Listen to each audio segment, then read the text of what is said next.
We are going to be diving into our last module of consumer behavior, and it's all about personal brand. Now, I want to take a look at what we're sharing. Some of the most shared images of last year were things like the Cosmopolitan Hotel in Las Vegas. You can see the animated pillars here.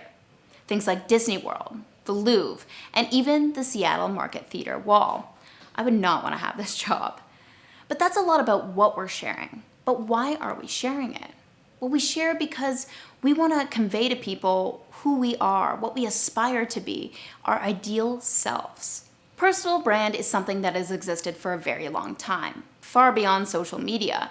We convey our own personal brand by the way we dress, our bodies, aesthetics, and the way that we interact with others. But now something's changed. Personal brand has become a 24/7 affair. Because if you're not posting about your own personal brand, you're consuming someone else's. It could be healthy lifestyle, personal feats, or even swoon-worthy vacations.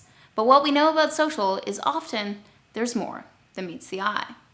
We're also living in a unique era where brands are co-creating with consumers, not creating for them, but rather with them. Influence has become ubiquitous, and we're seeing consumers influence their peers on a variety of different types of topics. What we want to dive into today is micro-influencers, those people with 10,000 to 100,000 followers, and look at some of the advantages of using this group of people.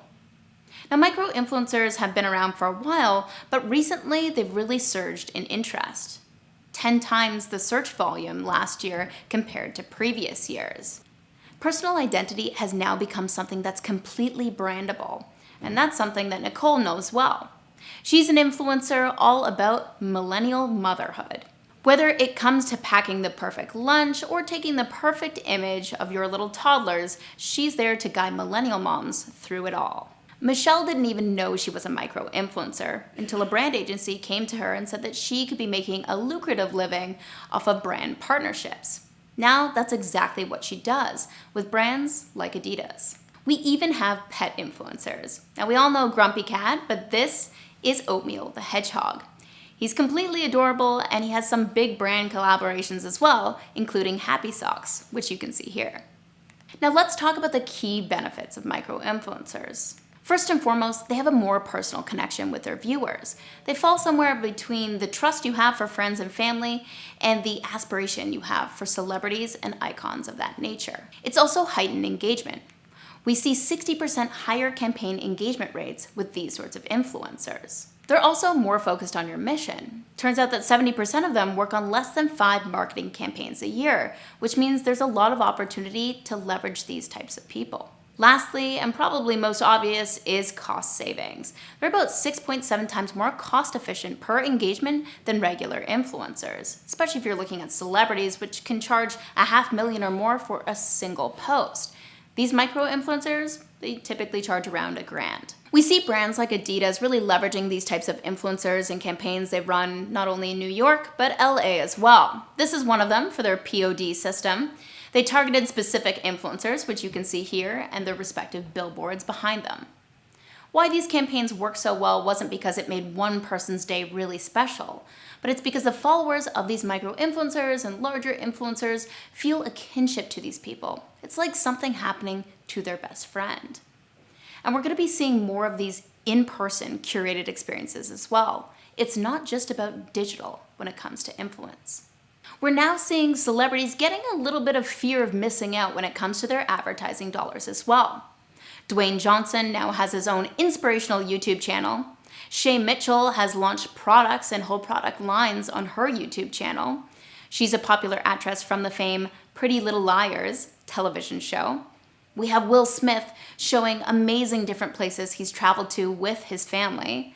And then we also have people like Karlie Kloss, an international supermodel who now teaches girls to code and advertises that whole setup she has on her YouTube channel. There's also platforms like Instagram TV.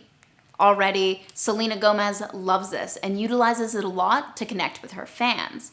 It has other platforms like YouTube scared enough to pay out big contracts to people like Lily Singh to have them dedicated to their platform and not Instagram TV.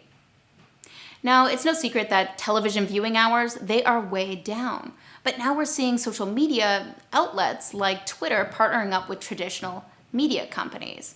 We're also seeing companies like Facebook invest a lot more in their video platforms. What's motivating consumers to share with one another and to share with brands? Well, it's a course of self-expression, a need to be understood, and also a platform that they can leave something behind to be remembered by. Influencer spend this year is set to reach $2 billion. So you can bet that companies are going to get a lot more strategic with how they're leveraging any type of influencer going forward in the future. Thank you for joining me on this module on personal brand and this full course on consumer behavior today. We learned about the mind, body, social circles, and personal brands of consumers today, and how those have changed so rapidly and where they're going in the future. It's important to keep your eyes ahead on what trends are upcoming and a pulse on where your consumer lies today. Now, I have a few final questions for you on personal brand. Those are, how can you provide a more effective platform for self-expression? And how can your brand become more authentic on social media? Thank you so much for watching. If you want any more information, please check out the links below.